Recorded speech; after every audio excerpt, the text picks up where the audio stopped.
माजी मंत्री नसीम भाई जी ने कहा कि चांदीवली जो विधानसभा एरिया है वहाँ पर अच्छे स्कूलें हो, फिर वो महानगर पालिका भी की भी हो क्यों ना हो, प्राइवेट स्कूल हो, सब अच्छे क्वालिटी के स्कूल यहाँ बनाने का योगदान उनका रहा है। और इसलिए आप देख रहे हो कि एक अच्छी तालीम यहाँ पर बच्चों को, सभी धर्म के बच्चों को मिल रही है। एक अच्छी लीडरशिप जिस एरिया में होती है, जैसे नसीम भाई के रूप से, तो उसका फायदा उस एरिया में होता है। पिछले कई सालों में इसीलिए 7 से 8 जूनियर कॉलेज हम चांदीवली विधानसभा में बनाने में सफल हुए हैं। 8 से 10 सेकेंडरी और प्राइमरी नए स्कूल खुलवाने में, परमिशन दिलाने में सफल हुए हैं। और अलग अलग स्कूलों के अंदर डिजिटल क्लासरूम हम लोगों ने बनाने में बहुत बड़ा काम किया है, जिसका फ़ायदा चांदीवली विधानसभा क्षेत्र के रहने वाले लोगों को और यहाँ के बच्चों को मिल रहा है। तो ये हम लोगों की कोशिश हमेशा से रही है कि हमारे क्षेत्र में रहने वाले लोगों को, क्योंकि इस क्षेत्र में एक तरफ अगर हाई राइज बिल्डिंग में रहने वाले उद्योगपति हैं, पैसे वाले हैं, साधन संपन्न रखने वाले नागरिक रहते हैं, तो दूसरी तरफ चौल में रहने वाले मजदूर, नौकरी पेशा करने वाले लोग, झोपड़पट्टियों में रहने वाले लोग, रोज कमाओ रोज खाओ, ये इस तरह के लोग, तो हम चाहते हैं कि जो भेदभाव है एक बड़ा क्लास और एक गरीब क्लास और एक अमीर क्लास का, वो भेदभाव कम से कम शिक्षा के क्षेत्र में खत्म होना चाहिए। महाराष्ट्र के माजी मंत्री और महाराष्ट्र कांग्रेस के कार्याध्यक्ष मोहम्मद आरिफ नसीम खान जी ने एसएससी एग्जाम में टॉपर विद्यार्थियों का हौसला बढ़ाने और कैरियर मार्गदर्शन का एक प्रोग्राम रखा। इस प्रोग्राम में हजारों की संख्या में चांदीवली विधानसभा से विद्यार्थियों ने हिस्सा लिया, जिसमें 60 से ज्यादा स्कूलों ने भाग लिया और 570 से ज्यादा विद्यार्थियों ने भाग लिया। इस अवसर पर बच्चों को मोटिवेशन देने के लिए कांग्रेस पार्टी के महाराष्ट्र अध्यक्ष नानाजी पटोले मौजूद रहे। साथ ही विधायक माजी मुंबई अध्यक्ष भाई जगताप जी भी इस प्रोग्राम में एक खास चेहरा रहे और कई मोटिवेशनल स्पीकर रहे, जिन्होंने इन बच्चों को मार्गदर्शन दिया। इनमें एक और खास चेहरा रहा डॉक्टर जहीर काजी, जो अंजुमन ए इस्लाम के अध्यक्ष हैं और जिनको देश के चौथे बड़े नागरिक सम्मान पद्मश्री के लिए नवाजा गया। उनकी भी खास मौजूदगी इस प्रोग्राम में बच्चों के लिए किसी वरदान से कम नहीं थी। नाना पटोले जी, भाई जगताप जी और जहीर काजी जी मुख्य अतिथि के तौर पर मौजूद रहे और उन्होंने अपना तजुर्बा इन बच्चों में बांटा। मोहम्मद आरिफ नसीम खान जी इस प्रोग्राम के आयोजक थे। उन्होंने बताया कि शिक्षा को लेकर कांग्रेस पार्टी का क्या रवैया है। उन्होंने देश के माजी प्रधानमंत्री राजीव गांधी का जिक्र किया और बताया कि कैसे टेक्नोलॉजी देश में कांग्रेस के माध्यम से आई और क्या कुछ कहा इस खास अवसर पर आप खुद ही देखिए जाफर उस्मान शेख के साथ। यहाँ पर चांदीवली के 60 स्कूल जो है उसमें उर्दू स्कूल है, इंग्लिश स्कूल है, मराठी स्कूल है। जो टॉप 10 में जो बच्चे लोग टॉप 10 में आए हैं, उनकी हौसला अफजाई की जा रही है, उनको मोटिवेट किया जा रहा है, उनकी भविष्य की दिशा उनको दी जा रही है और उनको प्रोत्साहित किया जा रहा है। ऐसा ये फंक्शन है। जिस तरह से माजी मंत्री नसीम भाई जी ने कहा कि चांदीवली जो विधानसभा एरिया है वहाँ पर अच्छे स्कूलें हो, फिर वो महानगर पालिका भी की भी हो क्यों ना हो, प्राइवेट स्कूल हो, सब अच्छे क्वालिटी के स्कूल यहाँ बनाने का योगदान उनका रहा है। और इसलिए आप देख रहे हो कि एक अच्छी तालीम यहाँ पर बच्चों को, सभी धर्म के बच्चों को मिल रही है। एक अच्छी लीडरशिप जिस एरिया में होती है, जैसे नसीम भाई के रूप से, तो उसका फ़ायदा उस एरिया में होता है। लास्ट इलेक्शन में वो चुनाव थोड़े वोटों से हारे। 5 साल में एक चांदीवली एरिया का एक बड़ा नुकसान, यहाँ के विकास का नुकसान हुआ है और यहाँ की पब्लिक भी वो जानती है। मैं इसलिए कहा कि अच्छी लीडरशिप जब हमारे बीच में है, उसको संभालने का काम भी अपने को करना पड़ेगा। और आने वाले दिनों में जो 2021 की नरेंद्र मोदी की एजुकेशन पॉलिसी है, वो पॉलिसी जो मीडियम क्लास के बच्चों के लिए हो, गरीब के बच्चे के लिए हो, वो बहुत ही तकलीफदायक है। उनके बच्चों को एजुकेशन मिलेगा कि नहीं मिलेगा, ये प्रॉब्लम अभी खड़ा हुआ है। और इसलिए ये सब व्यवस्था को बचाने के लिए, क्योंकि तालीम हो तो ही आने वाली जनरेशन खड़ी होगी, तालीम नहीं हो तो आने वाली जनरेशन खड़ी नहीं होगी। और इसलिए एक अच्छा मोटिवेट करने का काम यहाँ पे हुआ है और मैं बधाई देने आया। और आज फ्रेंडशिप डे है और उसकी भी मैंने बधाई, और मुझे बहुत तादाद में आज नई जनरेशन के बच्चे बच्चियाँ मेरी फ्रेंड हुई है और उसका भी मुझे यहाँ पे खुशी हुई है। सर, शिक्षण पॉलिसीची मोदी सरकारने जी शिक्षण पॉलिसी आणलेलं एज्युकेशन जे महाग केलेलं आहे, त्याच्यावर गरीबचा पोरगा शिकणार नाही, त्याच्यावर काय म्हणणं आहे सर? आपण पाहिलं असेल की 2021ची जी नरेंद्र मोदींनी शिक्षण पॉलिसी आणली ती आता सर्वसामान्याच्या मुलामुलींसाठी शिक्षणाची सोय राहणार नाही अशा पद्धतीची व्यवस्था आणलेली आहे।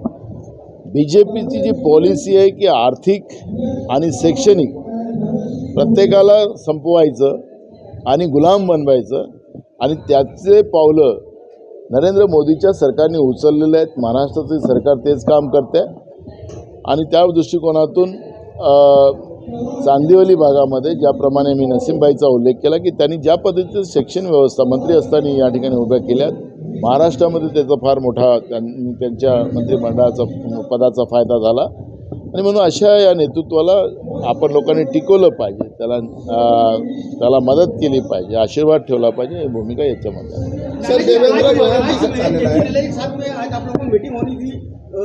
शिक्षा को प्रमोट करने के लिए, शिक्षकों को प्रमोट करने के लिए और इस क्षेत्र में रहने वाले जो हमारे अलग अलग इलाके के बच्चे हैं उन बच्चों का हौसला बढ़े, उन बच्चों को मोटिवेट किया जाए, ये हमारी हमेशा से कोशिश रही है पिछले कई सालों में। इसीलिए 7 से 8 जूनियर कॉलेज हम चांदीवली विधानसभा में बनाने में सफल हुए हैं। 8 से 10 सेकेंडरी और प्राइमरी नए स्कूल खुलवाने में, परमिशन दिलाने में सफल हुए हैं और अलग अलग स्कूलों के अंदर डिजिटल क्लासरूम हम लोगों ने बनाने में बहुत बड़ा काम किया है, जिसका फ़ायदा चांदीवली विधानसभा क्षेत्र के रहने वाले लोगों को और यहाँ के बच्चों को मिल रहा है। तो ये हम लोगों की कोशिश हमेशा से रही है कि हमारे क्षेत्र में रहने वाले लोगों को, क्योंकि इस क्षेत्र में एक तरफ अगर हाई राइज बिल्डिंग में रहने वाले उद्योगपति हैं, पैसे वाले हैं, साधन संपन्न रखने वाले नागरिक रहते हैं, तो दूसरी तरफ चौल में रहने वाले मजदूर, नौकरी पेशा करने वाले लोग, झोपड़पट्टियों में रहने वाले लोग, रोज़ कमाओ रोज़ खाओ, ये इस तरह के लोग, तो हम चाहते हैं कि जो भेदभाव है एक बड़ा क्लास और एक गरीब क्लास और एक अमीर क्लास का, वो भेदभाव कम से कम शिक्षा के क्षेत्र में ख़त्म होना चाहिए। सभी बच्चों को बराबर की शिक्षा मिले, उनको सारी सुविधा मिले। बच्चों को एडमिशन की दिक्कत है तो उस पर काम होना चाहिए, बच्चों को स्कॉलरशिप की ज़रूरत है तो उस पर काम होना चाहिए। तो हम लोग हमेशा से चांदीवली विधानसभा में इस तरह का काम शिक्षा के क्षेत्र में करने का काम किया गया है।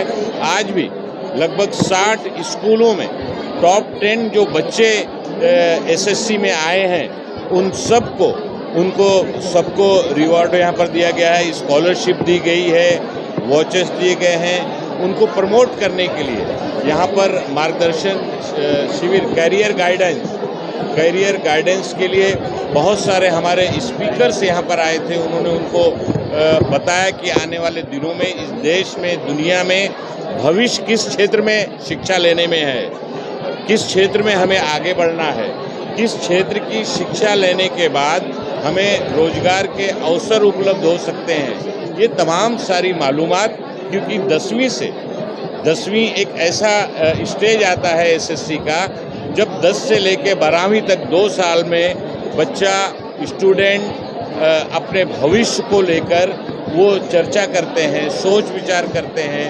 अगर उनको सही गाइडेंस, सही उनको मालूमात अगर मिले तो वो बच्चे आगे बढ़ सकते हैं, भविष्य उनका अच्छा हो सकता है। तो उस कोशिश में हम लोग हमेशा काम करते हैं और इस बार भी चांदीवली विधानसभा क्षेत्र के 60 स्कूलों के प्रिंसिपल को, हायर सेकेंडरी के और उस स्कूल में पढ़ने वाले 10-10 बच्चों को यहाँ पर स्कॉलरशिप से लेकर और कैरियर गाइडेंस को लेकर अलग अलग मोटिवेशनल स्पीचेस और यहाँ पर मार्गदर्शन किया गया है। और हमें विश्वास है कि इसका फ़ायदा हमारे क्षेत्र में रहने वाले लोगों को मिलेगा। सर आज देशामध्ये आज एज्युकेशन भाग करण्यात आलेलं आहे. आज देशामध्ये एज्युकेशन भाग ये सारी गवर्नमेंट की कमियां हैं। आज नीट की परीक्षा को लेकर पेपर लीक होता है। जो बच्चे साल भर एक साल कोचिंग लेते हैं, तैयारी करते हैं और उसके बाद एग्ज़ाम के पहले ही पेपर लीक हो जाता है। तो ये सरकार की कमियां हैं, नाकामियां हैं। ऐसी सरकार हर क्षेत्र में जो नाकाम है, ऐसी सरकारों को उखाड़ फेंकने का काम देश की जनता ने करना चाहिए। सर एज्युकेशन जे महाग केलेलं आहे देशामध्ये एज्युकेशन जे महाग केलेलं आहे सरकारने, विद्यार्थियों के लिए कैरियर गाइडेंस कितना जरूरी है? बहुत ज़रूरी है, क्योंकि आज समाज और देश और दुनिया जिस तरह से प्रगति की राह पर आगे हो रही है, प्रोग्रेस हर क्षेत्र में बढ़ता जा रहा है, तो समय समय पे लोगों को मार्गदर्शन होते रहना चाहिए। तो इस क्षेत्र में जो मालूमात रखते हैं, जो नॉलेज रखते हैं, अगर उनका कैरियर गाइडेंस अगर समय समय पे बच्चों का होता रहे, बच्चों को मार्गदर्शन मिलता रहे, तो हमें लगता है कि बच्चों को अपना आने वाला भविष्य तय करने में सही रास्ता ढूंढने में उनको आसानी होगी। विद्यार्थियों में आज कितना उत्साह देखने को मिला? ने बहुत उत्साह है। आपने देखा कि हजारों की तादाद में यहाँ पर हमारे 10वीं के बच्चे जो इस देश के भविष्य हैं, आने वाले दिनों में जो ये पीढ़ी है, ये पीढ़ी के हाथों में ये देश आएगा। इस देश को तरक्की की राह पर ले जाने में, इस देश को मजबूत करने में इनका योगदान होने वाला है। तो इनका भविष्य अगर अभी से इनको सही मार्गदर्शन मिलेगा तो इनका भविष्य अच्छा होगा, और जब इनका भविष्य अच्छा होगा तो हमारे देश की भी भविष्य अच्छा होगा। ये हमारा संकल्प है। अगर एक अहम सवाल है मेरा कि मौजूदा सरकार में, बीजेपी सरकार में महाराष्ट्र में जो सिलेबस है, तारीख है या हमारे इतिहास है, तो शिक्षा के माध्यम से परोसा जा रहा है, इसका आप क्या कहते हैं? देखिए, मौजूदा जो सरकार है, चाहे नीट की परीक्षा का मामला हो, चाहे इतिहास को शिक्षा के क्षेत्र में गलत तरह से बदलने का मामला हो, हमारे देश का जो सही इतिहास है, सही जो हिस्ट्री है, हमारे नौजवानों को गुमराह करने के लिए अलग अलग सिलेबस देने का काम जो लोग करते हैं, ये गलत है। बच्चे, जैसे मैंने कहा कि इस देश के भविष्य हैं, और जब भविष्य हम उन बच्चों को में अपना इस देश का भविष्य देखते हैं, तो उन बच्चों को सही गाइडेंस होना चाहिए, सही इतिहास की जानकारी होनी चाहिए कि सन 47 के पहले इस देश की आज़ादी की लड़ाई में किसकी कुर्बानी रही, कैसे कैसे हमारे पूर्वजों ने, हमारे देश के महापुरुषों ने, हमारे देश के स्वतंत्रता सेनानियों ने, हमारे देश के फ्रीडम फाइटर ने किस तरह से अंग्रेजों से कई सालों तक लड़ाई लड़ी है। पुलिस उस समय की अंग्रेजी साम्राज्य की पुलिस की गोलियां अपने सीने पे खाई है। बहुत सारे महापुरुष, बहुत सारे योद्धा उसके इतिहास हैं। तो ये वो सही इतिहास हमारी अगर आज की पीढ़ी को पता नहीं चलेगा, उनको बताया नहीं जाएगा, तो कैसे उनको पता चलेगा कि इस देश को के फ्रीडम फाइटर कौन थे, देश की आज़ादी की लड़ाई में किन किन लोगों का महत्वपूर्ण योगदान रहा है। सभी लोग इस देश का, हिंदू, मुस्लिम, सिख, ईसाई, सभी ने मिलजुल कर इस देश को आज़ादी दिलाने की लड़ाई लड़ी है, और हजारों लाखों लोगों ने अपने जान की कुर्बानी दी है। तब सन 47 में हमारा भारत, हमारा देश आज़ाद हुआ है, और आज उस आज़ाद भारत में, इस देश में, आज़ाद देश में हम सांस ले रहे हैं। तो ये जो इतिहास हमारे देश का है, वो आज की पीढ़ी को बताना जरूरी है। और अगर भारतीय जनता पार्टी की सरकारें देश को जिस शिक्षा के क्षेत्र में जिस तरह से हिस्ट्री को, इतिहास को बदलने की कोशिश और साजिश कर रहे हैं, वो गलत है। उससे देश का बहुत बड़ा नुकसान होगा। मैं जाफर उस्मान शेख, अखबार न्यूज़ से। गुण गौरव सोड़ा और मार्गदर्शन यानी कैरियर मार्गदर्शन का प्रोग्राम मोहम्मद आरिफ नसीम खान जी के आयोजक में आज जो है चांदीवली विधानसभा के अंदर किया गया था। इसी खास मौके पर जो है महाराष्ट्र के कांग्रेस पार्टी के अध्यक्ष नानाजी पटोले वो जो प्रमुख अतिथि बनकर आए थे, और साथ में आमदार जो है भाई जगताप जी वो भी यहाँ पे आए। और सबसे ख़ास मौका रहा ज़हीर काजी जी जो पद्मश्री अवार्ड से नवाजे गए हैं, शिक्षा के माध्यम से उन्होंने काफ़ी लोगों को अपनी सेवाएं प्रदान की। उसी सिलसिले में हमारे साथ कुछ बच्चे हैं जो एसएससी टॉपर है, उन्हीं से जानेंगे कि क्या ख़ास बात रही और क्या उनको जो आज मोटिवेशन मिला, क्योंकि मोटिवेशन जो स्पीकर थे वो भी यहाँ पे आए थे। तो मैं जानना चाहूँगा, क्या नाम है आपका? अभय गिरी। अभय गिरी। तो ये अभय गिरी, और आपका नाम? शौर्य जायसवाल। ये है अभय गिरी और शौर्य। लेकिन सबसे बड़ी खास बात रही कि पूरे प्रोग्राम में आप देखोगे सबसे बढ़ चढ़कर जिन्हें हिस्सा लिया वो थी हमारी लड़कियां, जो उनसे पहले जानेंगे। क्या नाम है आपका? खान शरीन फातिमा। हाँ शरीन फातिमा, हमें बताइए कि आप कौन से स्कूल से हैं और आपके कितने मार्क्स हैं और कैसा लगा इस प्रोग्राम में आके? सबसे पहले तो मैं बात करूं जहाँ पे मोटिवेशन की, तो बहुत ही ज़्यादा अच्छी थी। और उनसे मुझे एक चीज़ और यहाँ पे सीखने को मिली है कि सक्सेस जो है वो सिर्फ हार्ड वर्किंग से नहीं मिलती, कंसिस्टेंसी भी बहुत ज़रूरी होती है। और फिर यहाँ पे इनामात की बात की जाए तो यहाँ पे मैं इम्प्रेस हो चुकी हूँ, क्योंकि यहाँ पे फर्स्ट रैंक को 5000। तो आप एसएससी में 93% आई हैं, अच्छा रहा। तो क्या कहना चाहेंगे आने वाले जो स्टूडेंट्स हैं आपके पीछे रहेंगे और लोगों को इस खास मौके पर जब आप 93% और आपको ये इनामात मिले? मैं तो उनसे यही कहूँगी कि वो अपनी मेहनत को बनाए रखें और कंसिस्टेंसी के साथ उसे ज़रूर मतलब पेश करें, ताकि वो इसी तरह तक हासिल कर सके जैसे मैंने किया है, और इससे ज़्यादा ऊंचा कर सके। ये सबसे ज़्यादा जो बेटियां आगे रही है, बहुत बहुत शुक्रिया आपका। क्या नाम बताया आपने? शौर्य। शौर्य, बताइए आप कौन से स्कूल से है और कितने मार्क्स मिले हैं आपको और कैसा लगा इस प्रोग्राम में आकर? मैं शौर्य, मैं गोपाल शर्मा मेमोरियल स्कूल से हूँ और मुझे बोर्ड्स में 96.2 मिले हैं। आज का प्रोग्राम मेरे लिए बहुत जैसे कि मेरा फ्यूचर में बदल देगा, मुझे ऐसा लग रहा है। मैं 10th के बाद मेरे को इतना परसेंट आया, मैं टॉप किया, मुझे लगा अभी कुछ है ही नहीं आगे, पर आज जाके मालूम पड़ा कि लाइफ में और कुछ करना है। एक एम होना बहुत ज़रूरी है और एम में फोकस करके अपना काम करना बहुत ज़रूरी है। तो कंसिस्टेंसी के साथ मैं सब काम अपना करूँगा, आज से मैं प्रण लेता हूँ। तो यानी मोटिवेशन मिला आपको। मोहम्मद आरिफ नसीम खान माजी मंत्री ने ये प्रोग्राम रखा, क्या कहना चाहेंगे लोगों को? और आप जब टॉप करते हो, जिस तरह आप फील कर रहे हो, तो कैसे लोगों को, जो आने वाले स्टूडेंट्स हैं, उनको क्या गाइड करेंगे? मैं मोहम्मद नसीम खान को तो साहब को तो बहुत धन्यवाद कहना चाहता हूँ कि आपने ऐसा प्रोग्राम आयोजन किया। और जो अभी आने वाले हैं, जो अभी 10वीं में पढ़ रहे हो, जो 10वीं देने वाले हैं, उनके लिए एक सलाह है कि आप अपना पढ़ाई अपने दिल से करिए। कोई बोल रहा है, किसी और के लिए नहीं करिए, अपने लिए करिए। आप करेंगे तो आपको मिलेगा, किसी और के लिए आप नहीं कर रहे हो। सर थे इरफान सर, इन सब के मोटिवेशन से हम लोग को और आगे बढ़ने के लिए मोटिवेट किया। इन सब लोग ने हमें गाइडेंस दिया कि हमें आने वाले समय में और क्या करना चाहिए और हम कैसे और आगे बढ़ सकते हैं। और हमें इन्होंने एक एग्जांपल भी दिया था कि हमें कोई भी अपने अंदर की कैपेबिलिटी को कभी छोटा नहीं समझना चाहिए और हमें आगे बढ़ते रहना चाहिए और कोशिश तो लगातार करते ही रहनी चाहिए, तभी मुकाम में हम लोग को हासिल मिले। कौन सा स्कूल से कितने मार्क्स आपको? मुझे 93% थे और मैं नंदशाह विद्या निकेतन स्कूल से था। ये भी जो 10वीं के जो छात्र आने वाले हैं, उनके लिए क्या मैसेज रहेगा? उनके लिए ये मैसेज रहेगा कि वो स्टार्टिंग से कंसिस्टेंटली अपनी पढ़ाई को करते रहें, कभी भी ब्रेक लें, पर कभी भी अपने पढ़ाई से वो सीरियसनेस हटनी नहीं चाहिए। बिल्कुल, बहुत बहुत शुक्रिया आप लोगों का, बच्चों का। आप आने वाला फ्यूचर हमारी तरफ से आपको दुआ रहेगी कि आप और भी टॉप करें, अपने देश का नाम रोशन करें। तो ये थे टॉपर है एसएससी के। आज जो प्रोग्राम रखा गया है मोहम्मद आरिफ नसीम खान जी के नेतृत्व में, गुण गौरव और कैरियर मार्गदर्शन, यानी आपको आगे किस तरह से काम करना है, और मोटिवेशन जो स्पीकर थे उन्होंने भी बहुत कुछ इनको बताया। इसी खास मौके पर आज मौजूद रहे महाराष्ट्र के जो है अध्यक्ष नाना पटोले जी और भाई जगताप जी, और इनके जो है आयोजक मोहम्मद आरिफ नसीम खान जी। तो मैं हूँ जाफर उस्मान शेख, अखबार न्यूज़।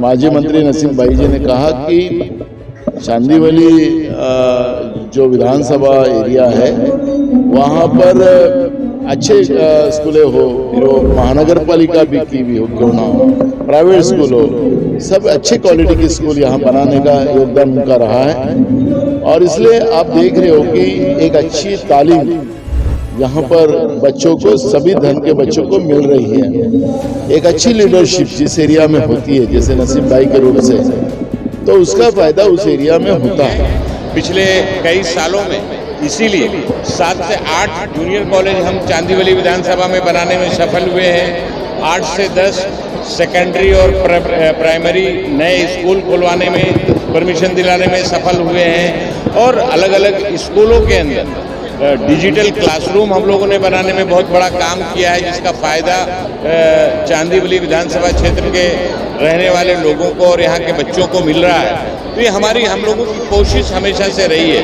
कि हमारे क्षेत्र में रहने वाले लोगों को, क्योंकि इस क्षेत्र में एक तरफ अगर हाई राइज बिल्डिंग में रहने वाले उद्योगपति हैं, पैसे वाले हैं, साधन संपन्न रखने वाले नागरिक रहते हैं, तो दूसरी तरफ चौल में रहने वाले मजदूर, नौकरी पेशा करने वाले लोग, झोपड़पट्टियों में रहने वाले लोग, रोज कमाओ रोज खाओ, ये इस तरह के लोग, तो हम चाहते हैं कि जो भेदभाव है एक बड़ा क्लास और एक गरीब क्लास और एक अमीर क्लास का, वो भेदभाव कम से कम शिक्षा के क्षेत्र में खत्म होना चाहिए।